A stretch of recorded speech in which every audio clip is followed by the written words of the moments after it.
Hey folks, I'm Troy and you're watching TroyTube. I have a little bit of an announcement for you today. It's a little preview of something I've been working on for quite some time, so stay tuned. One of my goals was to bring production quality sublimation to the craft market to allow you to enhance and grow your craft, hobby, or small business. And by doing that, we can put sublimation capabilities out there without dealing with some of the things that we deal with by buying cheap generic ink that is just any old sublimation ink. It's been put into a bottle to be able to put it in a special printer. Our premium inks are designed to be put in the Epson EcoTank printers. They're designed to work at the proper frequency of the heads with the right viscosity, the color consistency, all the things that go into making a high quality product. So one of my goals was to bring production quality sublimation to the craft market so that people could grow their craft, hobby, or small business and be able to do it at a production quality level, just like if you had purchased commercial printers and commercial ink and commercial supplies. That is something I felt was a big lacking need in the craft community. Most people are buying really, if you will, cheap ink that comes from different places, and it's really just ink that's been put into a bottle that makes it easy to put it in the printer. The ink is not designed to be put in those specific printers. So the Epson EcoTank printers, they have heads that work at a certain frequency. So our ink is specially designed to work within that frequency at the right viscosity and give you the results that you expect. And one of the things that I've been working on for the past year, maybe year and a half or so, and actually I went down this path several years ago and just could not quite pull it off back then, but now I have something that I want to give you a preview of, and that's the beta version of the TroyTube Designer program. Now this is not an editing program to a degree, so it's not Photoshop or anything like that, but it is a design and layout tool that allows you to put your images and do your layouts and do some design work and prep them for printing and sublimation. So it's probably easier if I switch over to the computer and give you a demo of it and show you what's coming, and we'll see how this goes. All right, to get started, you're going to go to design.troytube.net and you'll be presented with a login. And you log in with your same username and password as TroyTube.net, your mobile app, and bulkvinyl.com. And so all the logins are tied in together. And once you log in, you'll be presented with some templates. These are categories for templates that are essentially the items that we sell that are blanks. And I think I have everything in here now, and plus a few other items that we've added that we purchased from Amazon to play around with. And you can also use blank canvases. So for example, if you wanted to use an 8.5 by 11 blank canvas or a canvas with a grid to play around and do some design layout work, you can do that as well.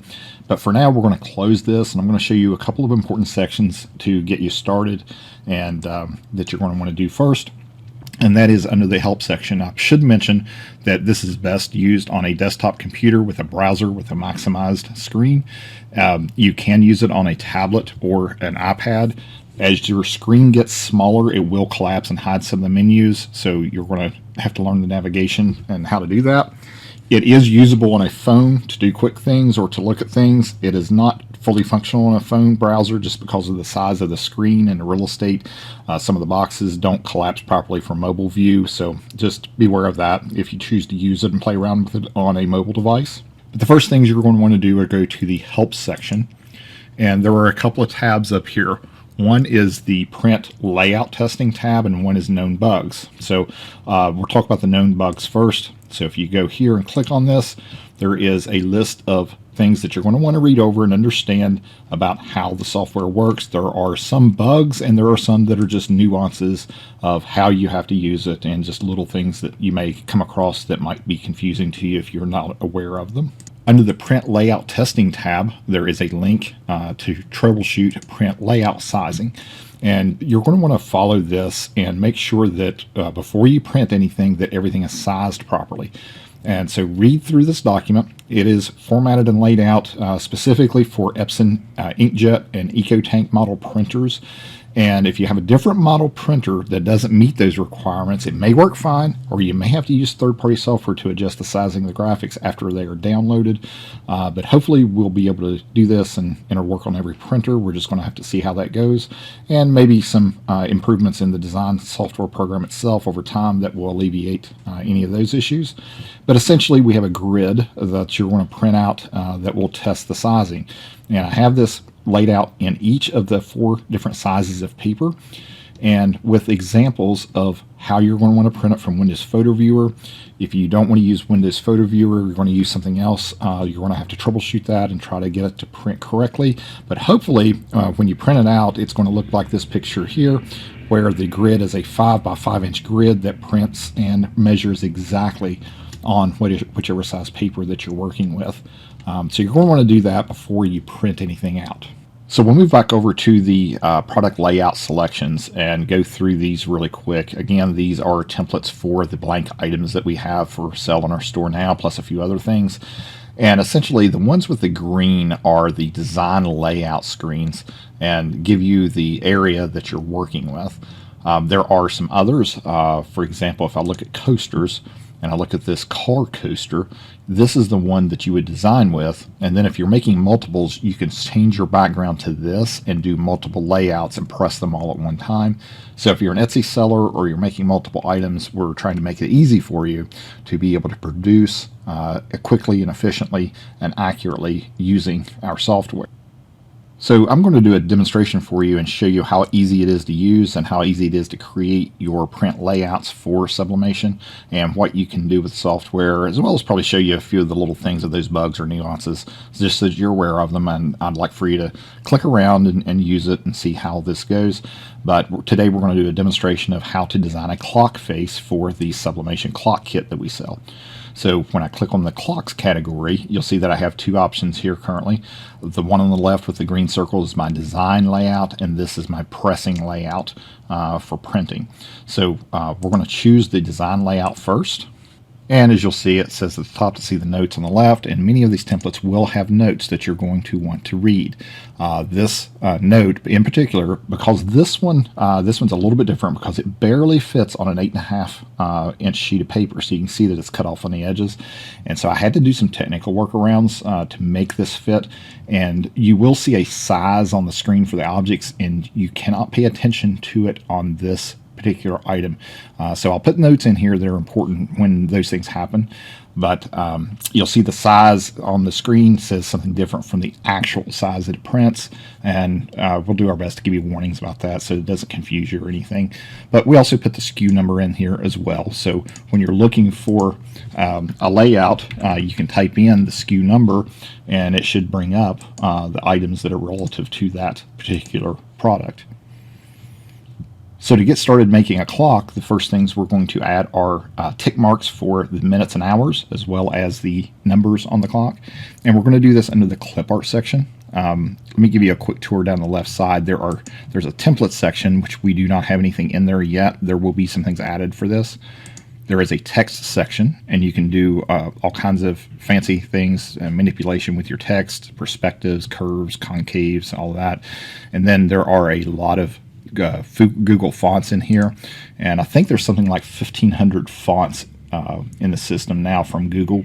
Currently you cannot install system fonts. These fonts are Google fonts that are online, and we are using what is in here currently. And so you can look at categories and subsets and all of that, and you can also go down. The ones at the top are the ones that are in the system now, and then under your profile, for example, if I wanted to add this Rubik font to my profile, I could click here and it would add it to our workspace. So you don't want to add too many, just add the ones that you use because it can slow the system down.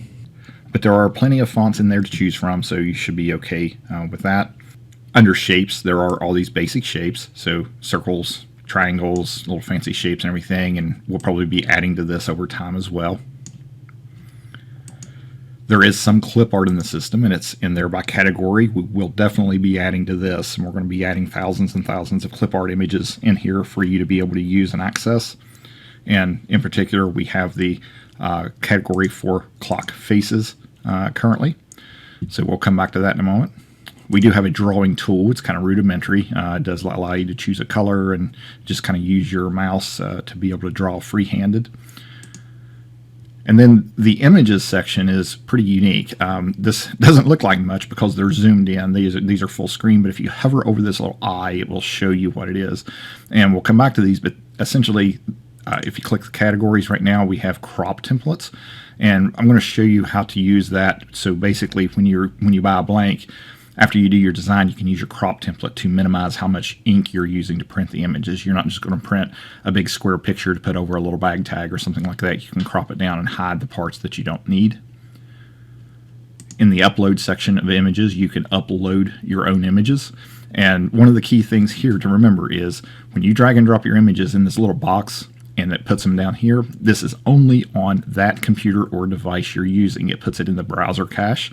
So if you clear your temporary internet files, these will go away, but you would still have your original images on your hard drive, of course. This just makes performance easier. You're not storing them on my server and taking up space, and it makes things really easy to use and fast. We also have it tied into Pixabay for free images, and you can search for those. One of the little bugs that you'll find is if you put more than one word in here, currently the search does hang and it goes to a spinning circle, so use only one word search. And when you find an image that you want, you can click on it and insert it right into your design canvas. So here's one of the little bugs or nuances. We'll probably actually have a couple of them that'll show up here. But one of those is that the background shows it's black, and you see over here on the thumbnail that it's white. So this is a transparent PNG, so there is no background around this.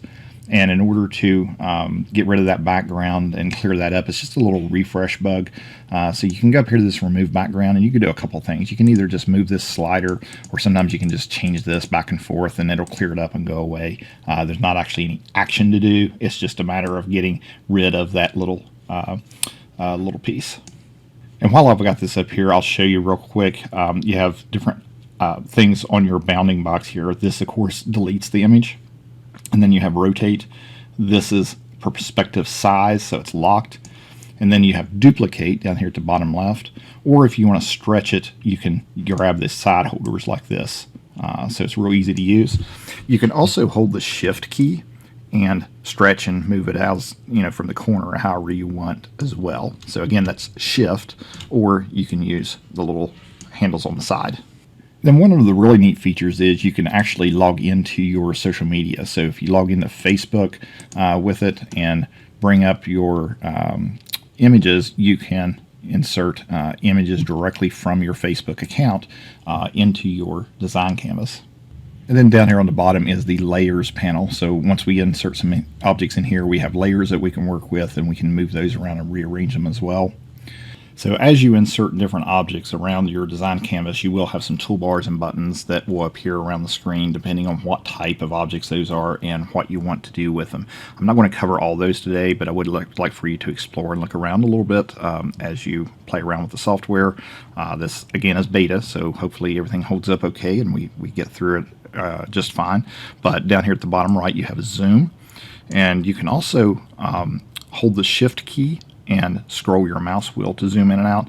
Be careful not to use Control plus or Control minus or the Control mouse wheel, because that will zoom your whole browser window and it will kind of get all messed up on you. So just be careful with that. I'm going to hit F11 and go full screen here. It gives you a little bit more real estate, and you can do that with any browser. You can hit F11 and toggle in and out of full screen. And so we'll get started designing our clock. Again, we have selected the clock layout, and we're going to go to clip art. And first thing we're going to do up here at the top, we have these tick marks that we can insert. This yellow thing here, this kind of it's kind of a bad thing. It kind of looks like a virus, huh? But this yellow thing is a layout to allow you to do your own numbers and positioning. So if you want to use a different font, maybe you want to use the retro font or something like that, you can use this, use it to position and size your numbers, and then delete that template out once you have everything laid out. And if I move this around, when it's right dead in the center, you'll see I get the dotted line, the little crosshairs. And so with it directly in the center, then I can move this out. And the green area on these templates is the bleed area. Now, bleed area means it's going to go all the way to the edge. So when you print your image, you want your image to be a little bit larger than your object so that it goes all the way past the edge of the object when you're pressing it, if you want a full bleed or an edge-to-edge design. So with the position currently, the white area is going to be the clock face, and it's going to take those tick marks all the way to the edge. We also have these available in here as just the hour marks as well, so we'll make sure those are available to you. Then we have several different clock faces with different fonts. So I'm going to go in here and choose, let's choose this one, and we'll do the same thing. And I can adjust the sizing and positioning of that, paying close attention to some of the numbers and how close, maybe these get to the little tick marks or something. You don't want to, have it looking good and then, like 3 looks okay, but 10's touching. So you want to pay attention to that. But then, again, it's centered perfectly there. Now that I've inserted a couple objects, when I go to the Layers tab, you'll see that it put those in there. So I can hide and show those layers, and I can also lock those layers into position as well. So if I lock these, you cannot move them on the screen. This is not a lock perspective for adjustments. It is a lock in position. So now we're going to go over to our images library, and I'm going to insert an image. And I'm going to make this image a little bit larger than my design area. I want it to be a little bit larger than that green area. Now you see a little bit of green sticking out here. That's okay because it's past the design, the crop area, which is this dotted line. That's the limits of where your printer can print. And one of the things that is nice, what we can do, you're kind of like, well, we can't see the position. We don't know where this is at. So with the image selected, I can come up here to the fill bucket, and I can turn my transparency down, and I can see what's underneath of it. And then I can move that around. And just like any design software, typically when you're working with an object, when you're clicking on things, it's going to select the one on top. So if I were to put this behind the numbers and try to adjust it that way, I would be clicking on and moving the numbers rather than the image. So you can turn your transparency down, put it in position, and then go back to full 100% transparency so that your image looks proper. And then what I'm going to do is I'm going to actually hide that image, and then I'm going to go to the Images tab, and I'm going to find a circle to crop this out. And so if I hover over this, it will tell me what these are. So this is just a plain circle, and I want that circle centered as well. I'm going to make it just a little bit larger than that green area. I made these contrasting colors, so the purple and green, you can tell the difference. You can tell where your adjustment is. We're going to go to our layer and bring back our picture. And when you're adjusting layers, it's very important to know you have to grab it by the little thumbnail icon. You can't grab it over here and drag it. Some of these mess up if you do that. So just stick with grabbing it by the thumbnail and you'll be fine. But I'm not going to need to move it. I'm just going to crop it. So I'm going to select that first. And this allows me to select the image behind the circle rather than clicking on the circle itself. And then the little star up here is the mask. So we're going to select mask, and then we're going to select circle. And you'll see that what it does is it crops out the remaining parts of the picture. So when we print this, we will not be printing this area that we don't need. So it's just going to save you some ink and some time, actually. So this is going to make things a little bit easier for you. And now we want to put our picture behind the number. So I'm going to drag this down and drop it. And now you see that this looks great down here, but the numbers at the top simply do not show up well because it is so dark. So what we're going to do first is change the tick marks. I'm going to click on that layer. I'm going to change the color. And I can do this a couple of different ways. I can go down through here and select a swatch, or click here and select the color here, or from the color picker. Next, we're going to do the clock face numbers. We're going to do the same thing. Change those to white. And now we have our clock face designed essentially. All right, so now that I have my clock layout design, I want to change my background. Now I can do a couple of things. One is I can highlight all of this and lock those into position so I don't move them. I only have 3 elements, so I'm not going to bother to do that. I don't think I'm going to accidentally move them or anything, so I'm just going to leave them as is for now. But I don't want to print this out. I don't want to have any of that green behind it or anything like that. So we're going to change the layout that's behind it. Now the beauty of the software and what the goal is to allow you to design on top of templates, but then when you you download it, that template doesn't come with it. Oh, you only get and download and print out your actual design work that you need to print. So with that, I'm going to click on the product and change layout. And then in the clock category, you'll see that I have a wall clock kit layout. And so I'm going to choose that. And you'll notice that the words went away. If I were to move this or hide it, if I hide my layers, you'll see there's nothing there but a little tiny circle and a plus sign. And when I show my images, that little tiny circle and plus sign is on top of my image. And we want that there because this is a round object. It's a clock. It has to be centered perfectly in order for it to press and come out properly. Now, one of the things that you want to make sure you do is you have to mirror your image. So in order to mirror the image, you do each individual element. So with the image itself, I'm going to click there. And then I'm going to come up here to the Transforms tool, and I'm going to flip X, which is mirror. And it reverses it. And then I'm going to do the same thing for the clock face. I'm going to flip the numbers. And there's no reason for me to mirror the tick marks because they are symmetrical. So I'm just going to leave those alone for now. And when you click the download link up here at the top menu, it tells you that in most cases you don't download the background image. And in most cases that is true. However, this one has the little plus sign for the positioning of the clock when you press it. So in this case, we're going to download it with that little, with the background so that we get that little plus sign and circle to orient our clock face to press it. And we're going to click download, and after a couple of seconds you'll notice that it downloads a PNG file. And if I click on that PNG file and open it, you'll see a perfect clean image of the file that we want to print. And again, make sure that you've gone through your printing setup and test layout when you do this. And when I hit Control P, or if I click the little dots and go to print, I can choose which printer I want to print it on. And you're going to want to have your settings set properly for your paper size, paper orientation, whether it's portrait or landscape, paper source, your paper type. For sublimation paper, you typically want to choose presentation paper matte, full page, normal margins, fill page. Under more settings, you're going to want to make sure all these settings are correct. Output quality is usually high. And then borderless printing off is an important setting. As is this little checkbox says, let the app change my printing preferences. And we'll print this out. And now while that's printing, I'll switch over to the camera and show you the setup and how we would center this and press it onto the clock. So now we have our clock face printed, and as you see, it barely fits on a sheet of paper. And I have the clock face from the kit here. And this side has this plastic coating on it that we would normally peel off. I'm not actually going to make the clock here and press it in this video. I will do one later. I just wanted to give you a demonstration of the software for now. But we would flip this over, peel that coating off, flip it over and put it upside down. And as you can see, the little dot with the plus sign in the center for placing it is very easy to position and make sure your clock is centered, because if it's off just a little, you're going to be able to tell on a clock, especially with those tick marks.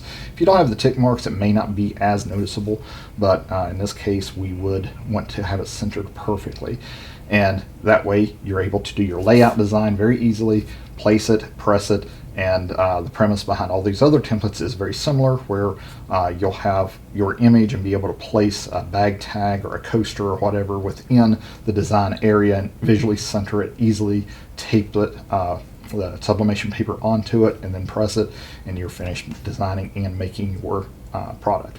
So there you have the designer software, the TroyTube.net beta design program. Again, it's a design and layout program not intended so much for editing as it is for laying out your designs and prepping them for printing and pressing and making your sublimation products, and doing it in a way that's efficient, it's easy, it's free. So a few important things I want to point out. If you save your designs under your My Designs menu, those are saved in your account. I do not want to be responsible for your designs if something happens from a technical standpoint or otherwise. So make sure you save your PNG files when your designs are finished. If you go into the file menu, you can actually save your design as it's a proprietary file that works with my software. But if you've got that, and if something goes haywire and the software crashes, I don't know how this is going to go. There's only a few people that's used it so far. when 100 people get on it and use it, it may crash. I don't know what's going to happen, to be honest. We'll see how things go. But if you design something and you have your PNG file, that's your final product, if you have that file that you saved on your hard drive and named and kept those, I'll always be able to help you get back to a point where you can recover those and at least get your designs out or something. But that's my commitment to you, is I'll try to help you out with that. It is free software. It's free to use. Making it available. We're going to continue to add on to it over the next few months. We'll probably do some more custom development and add in some more tools and things. So please hold off on requests of asking for me to add things to it, because those are going to take a while. There's a lot of development that has to happen. I have to be very careful with it, not to break things. We all know how that goes with software development and bugs and new releases and everything. So we're going to try our best to keep this up and running and make it easy. And maybe it's this designer, maybe it's a whole new program later on that comes from this. I don't know. But I would like for people to use it, play around with it. Especially those that have bought blanks from us already, to do their designs, see how it goes, and we'll try to keep improving on it and try to keep bringing these tools to you and make them available for you to keep expanding your craft hobby or small business. If you have any questions or problems, comments, leave them in the video comments down below or in our Facebook group, or preferably in the TroyTube.net app on our page.